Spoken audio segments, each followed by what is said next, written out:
before we begin, I just want to ask a question. So I know most of you have kids and they play the sport. So I was wondering now, would you still want them to play if there was a possible brain injury, long term? So I'm going to be doing chronic traumatic encephalopathy, which is CTE for short, simple, and how it's affecting the NFL and football today by me, Michael Murray. Okay, so CTE, so according to Boston U, it is a progressive degenerative disease of the brain found in athletes and others with a history of repetitive brain trauma, including concussions and blows to the head. So how is it caused? It's caused by repetitive head trauma. And then it triggers the degeneration of brain tissue in your brain, and it builds up this protein called tau protein, and that kind of just takes over the brain, and it begins to overflow the brain itself. So how is it diagnosed? The only way to diagnose it is through autopsy, which is after death. And you can also collect the symptoms and kind of compare it to the athlete just to see if they do have this disease. That's the only way. So the history and background information about this is that it was originally thought it was only for boxers, but in 2002, Mike Webster, a legend in the NFL, he played for the Steelers, was found with CTE after death, and that's what started this whole thing from the NFL. So CTE affects the frontal lobe, the temporal lobe, and substantia nigra. And the frontal lobe is right here.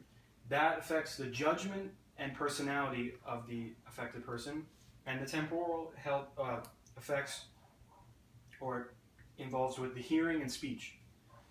And then the substantia is with the movement. That is found in the middle of the brain. It's not a lobe, but it's in the middle.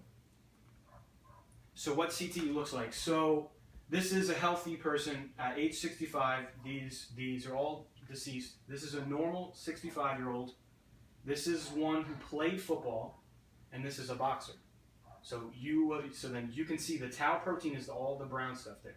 So that's what's outgrowing in the brain. And then this is a normal brain, and this is advanced CTE, and you see how it's all shriveled up because all the brain tissue has been degenerated. So the stages of the symptoms. So stage 1, headache, loss of attention and concentration, but then it gets worse when you move to stage 2, 3, and 4. So stage 2 is with mood swings, depression, possible short-term memory loss. And stage 3 is when you move into the cognitive functions, where like voluntary movements, like walking around, movements, this and that. And then problems with executive functions like planning or organization and judgment and this and that. So stage 4, it gets very, very bad. So the advanced dementia, you got significant speaking, like you can't speak anymore, and then over 40% were suicidal at one point. So CTE in football today. So according to Thomas McAllister, athletes playing competitive football over high school and college, they suffer from upwards of 8,000 hits to the head. And then according to Time Magazine and PBS, the nation's longest brain bank discovered that 76 out of 75 deceased football players have had degenerative brain disease. So the NFL's response to this is they decided to step up their efforts and fund Pop Warner and Heads Up Football to get the coaches involved more in the youth stage of football. But even though they're trying to help limit the head injuries during the games, the NFL has stated that former players should not sue because they have no obligation because they knew the risk when they were coming into the league. So that's what they're saying about all this. But the possible solutions with Heads Up Football is with getting all the coaches certified, is that you can teach the kids the correct way to tackle somebody.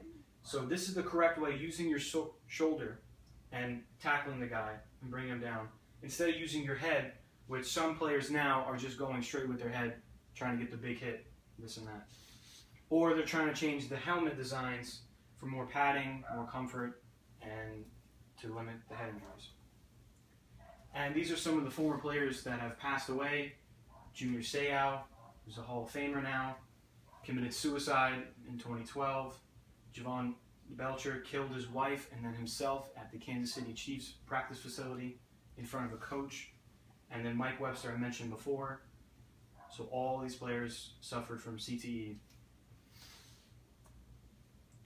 And then that's about it. So, I mean, with all the risks, like, now that's what the problem is now, is that do you want your kids playing football anymore because of CTE and the long-term effect of this? And yeah, so that's about it. Thank you very much, sir. So, good job. Thank you. Okay, we got 1, 2, 3, 4, 5. That's it. All right, thank you.